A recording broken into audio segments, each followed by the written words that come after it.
जिनका social media पर video तो आपने ज़रूर ही देखा होगा।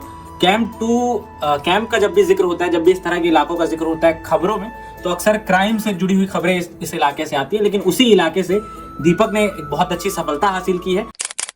नेवी अग्निवीर में आपका सिलेक्शन हुआ है जी। अग्निवीर जब स्कीम प्रपोज की गई थी तो उसका एक काफ़ी विरोध भी हुआ। जॉब क्योंकि कम सालों की है, इस तरह की है, तो आप कैसा महसूस कर रहे हैं? क्योंकि अग्निवीर में आप जा रहे हैं, आने के बाद आपकी क्या प्लानिंग रहेगी जब आप जॉब करके लौटेंगे? अच्छा, सर्विस जब आपकी खत्म होगी, उसके बारे में आपने सोचा है अभी? हाँ, मैंने प्लानिंग कर चुकी है।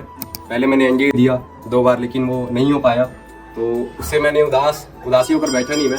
फिर मैं इंडियन नेवी का एग्ज़ाम दिया जो कि अग्निवीर एंट्री था। तो अग्निवीर एंट्री को मैंने दिया, फर्स्ट अटैम्प्ट में क्वालिफाई नहीं हुआ, फिर सेकंड अटैम्प्ट में इंडियन नेवी को मैंने क्रैक कर लिया। जो लोग कम संसाधनों में तैयारी करते हैं उनको आप क्या कहना चाहेंगे? उनको मैं यही कहना चाहूँगा कि यूट्यूब में बहुत सारी चीज़ें अवेलेबल हैं। अगर कुछ समझ में नहीं आ रही है तो यूट्यूब आपका बहुत बड़ा हेल्प कर सकते हैं, और आपके जो टीचर्स हैं, आपके जो सीनियर्स हैं, वो आपका हेल्प कर सकते हैं। अच्छा, जो वीडियो सोशल मीडिया पर काफ़ी वायरल है, आप अपने घर वालों को सैल्यूट कर रहे हैं, उस वक्त आप कैसा महसूस कर रहे थे? कैसी प्रतिक्रियाएं आ रही हैं आपके रिश्तेदारों से और आसपास के रहने वालों से? सबसे पहले तो मुझे पता ही नहीं था कि मेरा वीडियो इतना वायरल हो चुका है। तो फिर उसके बाद मेरी बहनों ने और भाइयों ने दिखाया कि भाई ये तेरा वीडियो इंस्टा में वायरल हो चुका है। आपको मेडिकल के लिए लेके जाते हैं वो। अब उस मेडिकल प्रक्रिया के दौरान वो शरीर का हर एक जो अंग है उन्हें चेक करते हैं कि वो सही है कि नहीं। जब हमारा फ्रेंड सर्कल बैठता था तो वहाँ मेरे 8-10 बड़ी हुआ करते थे, तो वो अलग अलग स्टेट के थे। तो जब भी हम शाम को फ्री हो जाते थे ट्रेनिंग के बाद, तो हम एक दूसरे से बातचीत करते थे अपने अपने लैंग्वेज में। वो समझ आती थी नहीं आती थी उससे हमें फ़र्क नहीं पड़ता था, लेकिन हम एक दूसरे के बारे में जानने और समझने की कोशिश करते थे। दिविजा इंटीरियो भिलाई का ट्रस्टेड इंटीरियर डिजाइनिंग और मैन्युफैक्चरिंग स्टूडियो, जहां हर डिजाइन सिर्फ बनाया नहीं जाता बल्कि महसूस किया जाता है, और इसी सोच को हकीकत में बदल रहा है दिविजा इंटीरियो। सपने वे नहीं होते जो आप बंद आंखों से नींद में देखते हैं, सपने वे होते हैं जो आपको सोने नहीं देते। जब यह लाइन कह रहे होंगे तब उनके दिमाग में कहीं ना कहीं दीपक जैसे नौजवान का विचार हो रहा होगा। दीपक मेरे साथ हैं। दीपक का एक वीडियो सोशल मीडिया पर भिलाई भर में, शहर भर में काफ़ी वायरल है। एक लड़का नेवी की ड्रेस में आता है और अपने घर वालों को सैल्यूट करता है। यह वीडियो शायद आपने ज़रूर देखा होगा। तो अभी हम उनके साथ मौजूद हैं, उनसे जानेंगे उनकी कहानी, उनके संघर्ष के बारे में, कैसी तैयारियां रहीं, नेवी तक वो कैसे पहुंचे, सब पर चर्चा होगी। बने रहिए इस वीडियो में।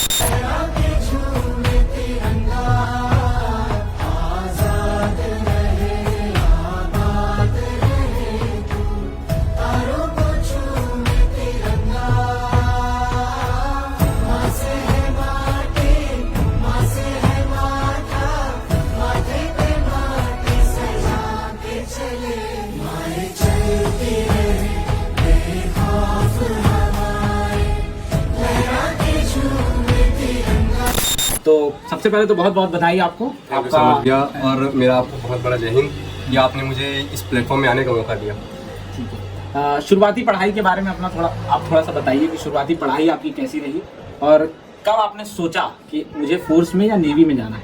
तो मेरी जो नर्सरी से क्लास 5 तक की पढ़ाई थी वो यहीं भिलाई इंडियन कॉन्वेंट स्कूल में हुई।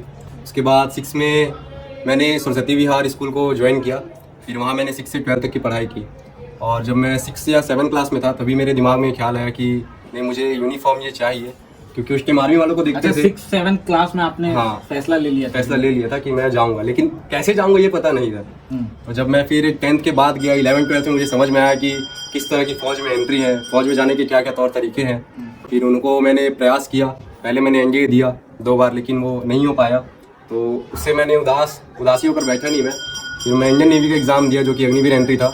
तो अग्निवीर एंट्री को मैंने दिया, फर्स्ट अटैम्प्ट में क्वालिफाई नहीं हुआ, फिर सेकंड अटैम्प्ट में इंडियन नेवी को मैंने क्रैक कर लिया। आपके इस पूरे सफर में आपके घर वालों का, मम्मी पापा का या और भी जो लोग हैं आपके परिवार में, उनका कैसा सहयोग रहा आपकी सफलता में? उनको कैसे देखते हैं आप? सबसे बड़ा तो श्रेय मेरे माता पिता और मेरी बहन को जाता है, क्योंकि उन्होंने मुझे बोल कर रखा था कि बेटा सिर्फ तू पढ़ाई पे ध्यान रख, बाकी इधर का घर का जो भी है हम देख लेंगे। तो उन्होंने ऐसा कभी बिल्कुल भी मेरे साथ वो नहीं किया कि बेटा यहाँ जा तो वहाँ जा। अगर मैं पढ़ रहा हूँ तो मुझे कोई डिस्टर्ब नहीं करता था, जिसके कारण ही मैं आज यहाँ बैठा हूँ। पापा ने बहुत सपोर्ट किया, मम्मी ने भी बहुत सपोर्ट किया, और मेरी छोटी बहन ने भी मुझे बहुत सपोर्ट किया फौज में आने के लिए। फौज में आने के लिए मुझे मोटिवेट भी किया है, क्योंकि मेरा बचपन से सपना था, और मेरा सपना उनका सपना बन चुका था कि बेटा ठीक है तू जा। क्योंकि मैं अपने फर्स्ट अटैम्प्ट में ही फाइनल तक पहुँच के उधर से रह गया था मेडिकल में, और तो फिर पापा ने बहुत सपोर्ट किया मुझे कि तू कर, और फिर मैंने सेकेंड अटैम्प्ट देकर अचीव कर लिया। स्कूल या कॉलेज की लाइफ में कोई शिक्षक जिसको आप श्रेय देना चाहें? स्कूल में मेरे एक सर थे, वीरेंद्र सर, तो उन्होंने मुझे बहुत मदद की थी क्योंकि मेरे 12th के एग्ज़ाम्स के टाइम मुझे बहुत प्रॉब्लम हुई थी, तो उन्होंने सोल्यूशन के लिए बहुत सारी चीज़ें बताई थी जो अभी तक लाइफ में मेरे काम आ रही हैं। अच्छा, आप जो नेवी में सेलेक्ट हुए हैं, इसकी तैयारी आपने कैसे की? क्या कोई पेड कोचिंग आपने लिया या फिर आप जैसा कि यूट्यूब पर कई फ्री क्लासेस होती हैं उनका सहारा लिया?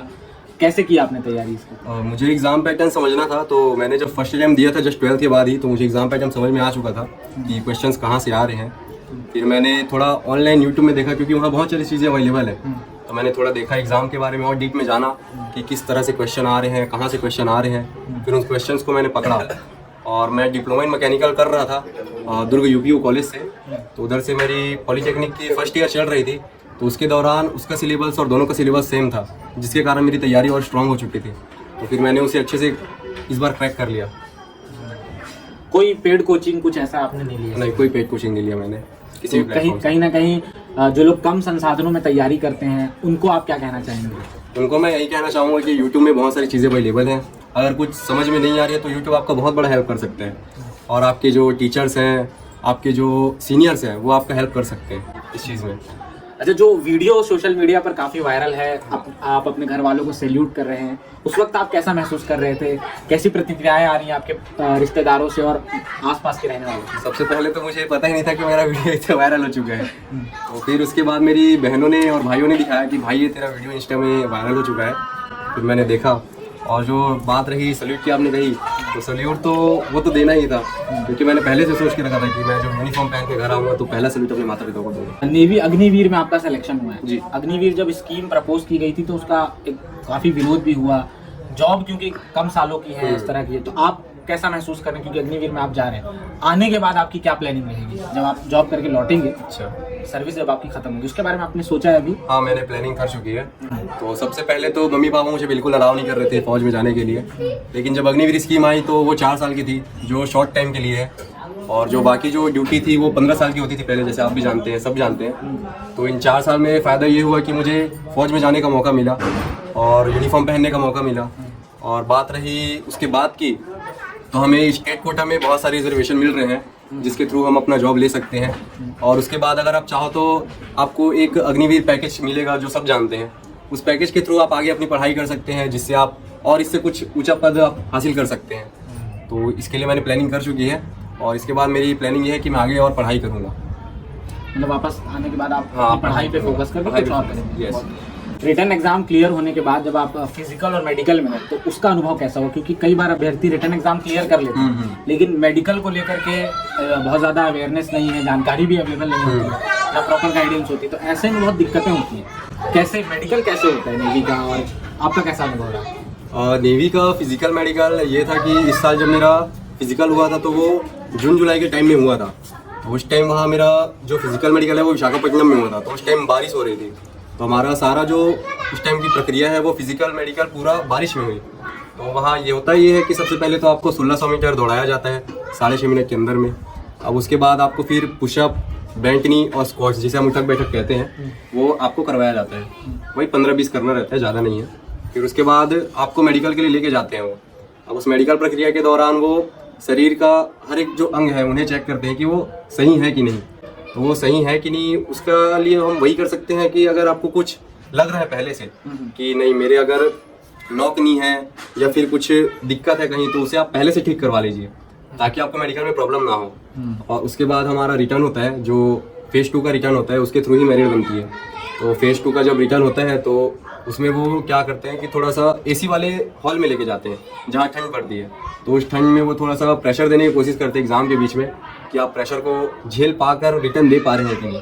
अच्छा। तो उसमें आपको अपना बेहतर देकर रिटर्न क्वालिफाई करना होता है, तो वो क्वालिफाई करने के बाद आप मेरिट में आ पाएंगे। और उसके बाद ट्रेनिंग में जब आप गए, वहाँ अलग अलग राज्यों के लोग आए होंगे, उनके साथ कैसा एक्सपीरियंस रहा आपका? उनके साथ मेरा बहुत बढ़िया एक्सपीरियंस रहा, क्योंकि मैंने कश्मीर से लेके कन्याकुमारी तक और इधर राजस्थान से लेके असम तक सभी लोगों से मैंने मिला। हर स्टेट के लोग वहाँ आए हुए थे। वहाँ चिल्का में लगभग 2700 बच्चे हर साल आते हैं। हर साल में 2 से 3 बार वैकेंसी आती है, तो उसमें आए थे और सभी लोगों से मिला मैंने, अलग अलग लैंग्वेज को मैंने सुना, तो बहुत अच्छा मुझे फील हुआ। तो आपने वहाँ छत्तीसगढ़ी में बात की, क्योंकि अक्सर जब दूसरे स्टेट के लोगों से हम मिलते हैं तो लोक भाषा पर चर्चा होती है, लोग अपनी अपनी भाषा में कुछ बात बताते हैं। आपने छत्तीसगढ़ी में बात की वहाँ? हाँ, वहाँ बात की मैंने। जब हमारा फ्रेंड सर्कल बैठता था तो वहाँ मेरे 8-10 बड़ी हुआ करते थे, तो वो अलग अलग स्टेट के थे। तो जब भी हम शाम को फ्री हो जाते थे ट्रेनिंग के बाद, तो हम एक दूसरे से बातचीत करते थे अपने अपने लैंग्वेज में। वो समझ आती थी नहीं आती थी उससे हमें फ़र्क नहीं पड़ता था, लेकिन हम एक दूसरे के बारे में जानने और समझने की कोशिश करते थे। फिर बाद में हम बताते थे कि भाई मैं तेरे से ये बोलना चाह रहा हूँ, तो मैं उनसे पूछता था भाई तोर नाम का है, ते कहाँ से हस, तो वो समझ नहीं पाते थे, फिर मैं उन्हें समझाता था, फिर वो अपने लैंग्वेज में यही चीज़ मुझे बोलते थे, फिर मैं समझता था। तो इस तरह से हमारी बातें चलती थी। मतलब कुछ लोगों को आपने छत्तीसगढ़ी सिखा दी? हाँ, सिखा दी, बिल्कुल सिखा दी। आखिरी सवाल कि जो अभ्यर्थी अभी तैयारी कर रहे हैं, क्योंकि डिस्ट्रैक्शन बहुत है, आप बोले, आपने कहा कि YouTube से हेल्प ले सकते हैं, लेकिन आप भी जानते हैं कि YouTube पर भटकाव भी बहुत हो जाता है, तो संतुलित कैसे रखें दिमाग को और तैयारी कैसे करें? संतुलित रखने का तरीका एक ही है कि आप YouTube में लिमिटेड चीज़ें को ही एक्सेस करें। जैसे कि आपको अगर पढ़ना है तो सिर्फ पढ़ने के लिए ही YouTube में जाए। हालांकि वैसा होता नहीं है, मेरे साथ भी ऐसा होता था कि मैं रील स्क्रॉल करने लग जाता था, शॉर्ट्स देखने लग जाता था। तो उसके दौरान मैंने यही किया था कि नहीं, अब मेरा ये फाइनल अटैम्प्ट था, तो मैं इसमें 100% फोकस करके यही करता था कि सिर्फ पढ़ाई के लिए ही YouTube यूज़ करता था। और जब मेरा पढ़ाई कंप्लीट हो जाता था, उसके बाद मैं अपने जैसे रील देखने का मन हो गया या शॉर्ट्स देखने का मन हो गया तो देखता था। और इंस्टाग्राम मेरा था नहीं और अभी भी है नहीं, तो उसके लिए मैं तो इंस्टा में रील वगैरह कोई वो नहीं होता था, बस यूट्यूब में ही जो था यूट्यूब में ही था। तो क्या संदेश क्या देना चाहेंगे आप जो तैयारी कर रहे हैं उनको मैं ये संदेश देना चाहूँगा कि कम से कम इन चीज़ों को यूज़ करें, क्योंकि सोशल मीडिया आपके लिए जितना अच्छा है उतना हानिकारक भी है। अगर आप उसमें एक बार घुस गए तो घुसते ही चले जाओगे। आपको जितनी भी इन्फॉर्मेशन चाहिए उतनी ले लीजिए और उधर टाइम पास ना करें, क्योंकि तैयारी के दौरान ऐसा होगा कि आपके पास टाइम तो रहेगा, लेकिन आप अगर उन टाइम को गलत चीज़ों में इस्तेमाल कर देंगे तो आपका फिर पेपर क्लियर नहीं होगा, जिससे आप फिर उदास हो जाएंगे कि इतनी पढ़ाई के बाद भी पेपर क्लियर नहीं हुआ, लेकिन आपको पता ही नहीं रहेगा कि आपने पढ़ाई की ही नहीं है, आपने तो रील स्क्रॉल करने में ही टाइम निकाल दिया अपना। तो ये हमारे साथ दीपक कुमार देवांगन थे, जिनका सोशल मीडिया पर वीडियो तो आपने ज़रूर ही देखा होगा। कैंप का जब भी जिक्र होता है, जब भी इस तरह के इलाकों का जिक्र होता है खबरों में, तो अक्सर क्राइम से जुड़ी हुई खबरें इस इलाके से आती हैं, लेकिन उसी इलाके से दीपक ने एक बहुत अच्छी सफलता हासिल की है। इनकी कहानी के बारे में आप क्या सोचते हैं, आपको क्या सीख मिली, कमेंट बॉक्स में ज़रूर लिखिए।